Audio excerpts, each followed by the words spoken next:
Hello everyone and welcome back to another video on my channel PokePidge. Now it has been a while since Pokemon Day and those announcements of Brilliant Diamond, Shining Pearl and Legends Arceus. I have watched them at least once each every single day until then, and I think I have finally constructed a list of all of the things I've found in these two trailers. Now some of these things have been heavily spoken about everywhere, basically all across social media.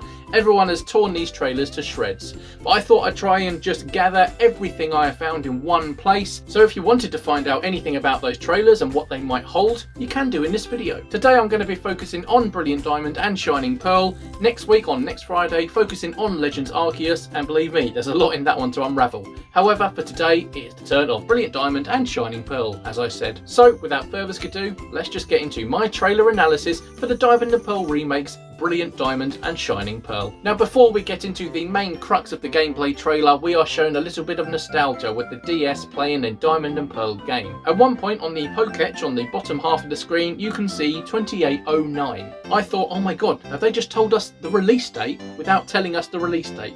Have they teased it there, 28th of September? Then I realised, no. 28th of September is just when the games were released in Japan. So the first time they were shown to the world was on 28th of December. Fair enough. We then get into the main gameplay of this trailer, and you are set straight into your bedroom. On the telly there you can see the news report that you get at the beginning of these Gen 4 games. I think saying about the shiny Gyarados and Lake of Rage, I'm pretty sure that's what it is, correct me if not, but that's there anyway, so it seems like we're going to start in the same way. And then we move on into some game footage of towns and routes and things, and I must say now, I have actually spoke to every NPC that is featured in this game. Not personally, we don't keep in touch. I mean, I've gone back to my Gen 4 games and I have spoke to them in those towns, just in case anything crops up. One of these opening shots is Jubilife City and we see the clown there. So we know that they're going to be keeping the same story of how you get your Poketch. You go see the clowns individually, get the 3 coupons, and well, hey, you've won. We then see Floaroma Town, I think I've said that correctly. And we can see here beside this berry house, I can't remember what it's called, that there are patches there to grow berries. So we are going to be able to do that again. Sword and Shield didn't have that capability, you just shook a tree and got some berries, so it's good to see that we're going to be able to grow them again. You can also see from this shot that the Pokemon Centers and the Pokemarts are going to be in separate locations like they were in the original games, rather than being sort of grouped together like they've been in the most recent generations. In fact, every generation since Gen 4 has had the Pokemart inside the Pokemon Center. But interestingly, if you did not know, the blonde girl in this shot here, the blonde girl in this town, she is the person that gives you the Gracidia flower. And that is what you use to go and get Shaman. Now this tells us a couple of things. It tells us that they're going to be getting some game mechanics over from Platinum because this girl is only from Platinum, and also that Shaman is going to be a usable Pokemon in this game. Otherwise, why would they have that person there at all? I don't know if we're going to be getting the actual events back where you actually do something. That would be pretty cool if they did. However, at least we know that we're going to be able to get these legendaries in some form. Does that also include Arceus, for example? I don't know, but it's looking promising. Now normal catching is returning, as you can see here. There are wild battles, that's fine. Everybody was scared that it was going to be a let's go mechanic. It really wasn't. So there you go. There's your confirmation. But I just want to say the background of these battles looks absolutely amazing, to be honest. I really do like these. I mean, the Mount Coronet's in the background as well. It's something scenic. I mean, before we just had them, you know, on a patch of grass in a circle, and in the background we're just sort of just one sort of textured colour, but now we're getting the full battle scene, so they're taking advantage of the switch on that one. Also, the day-night cycle is returning, as you can tell by this sort of transition here.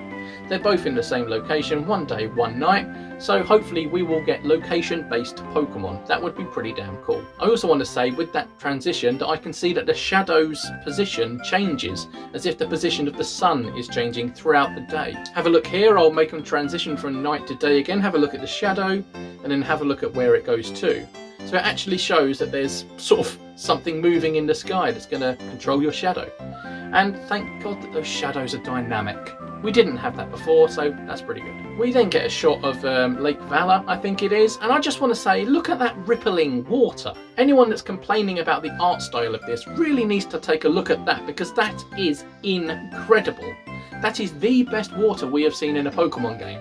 And I know it's something small that I'm picking out there, but if there's so much attention to detail in that, and the battle scene and the day-night cycles and the shadows. Can you not imagine how great this game is going to be?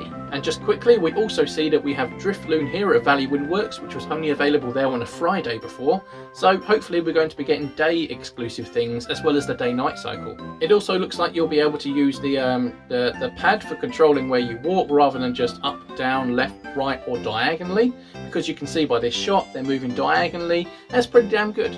And I don't know if you can see it in the smaller shot I've got there, but the footprints fade. If you can't see it, or if I don't think you can, I'll put the big one up there. Oh, let's put the big one up anyway. Look at how those footprints are fading. It's the little things that entertain you, really, isn't it? It also looks like the Union Room is returning, as we can see here. This is a place where you would go and talk to your friends who are other trainers, and you'd trade with them, battle with them. So is this going to replace the PSS feature or the online function that we've got in Sword and Shield?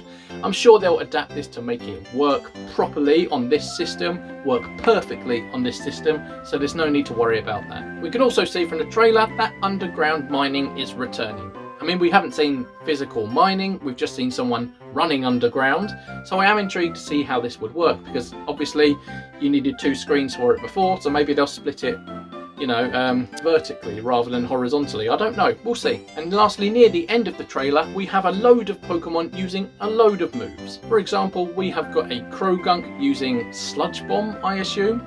We've also got a Kricketune using some sort of Bug Buzz move, I think it is, I'm not entirely sure.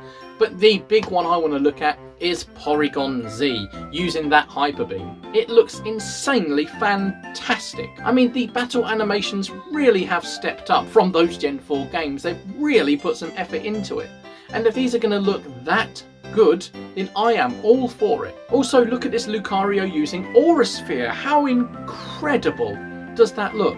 I mean, if you're not excited for the battle animations in these games, then I don't know what's going to tide you over. Also, as the rain starts to pour down, so sorry if you can hear that, Porygon Z, if we go back to that, is actually in the Platinum Dex. It doesn't feature in the Diamond and Pearl Dex. Now this could tell us one big thing, and that is that we could be using the Platinum Dex of 210 Pokemon rather than the Diamond and Pearl Dex, which I think was about 150. Now I'm sure going back to Generation 4, most of us play Platinum anyway, so we are familiar with those 210 Pokemon.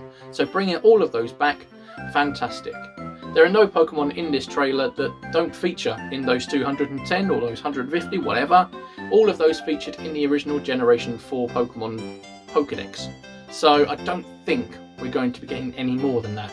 If they say they're sticking faithful to these games for their fans, then I believe that they're going to stay faithful and stick to just those Pokemon. So as the rain starts to go, the roadworks are now starting to hammer and bang outside, so I'll wrap this video up.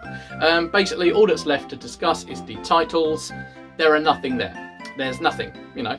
The Gen 6 titles, X and Y, they had the Mega Evolution logo. You know, Gen 7, Sun and Moon, they had their little Z energy crystal thing. Sword and Shield had their Dynamax stuff, and this isn't showing anything. So I don't think there's going to be any sort of big gimmick here. I don't know if those things will return.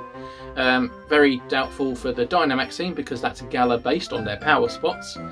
Doubtful for the Z moves returning because they are based on Ultra Worm energy.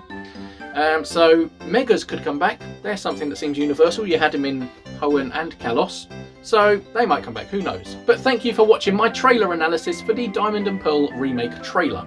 Like I say, next week I'll be going through Pokemon Legends Arceus. But for now, thank you for watching and I shall see you again soon. Bye bye.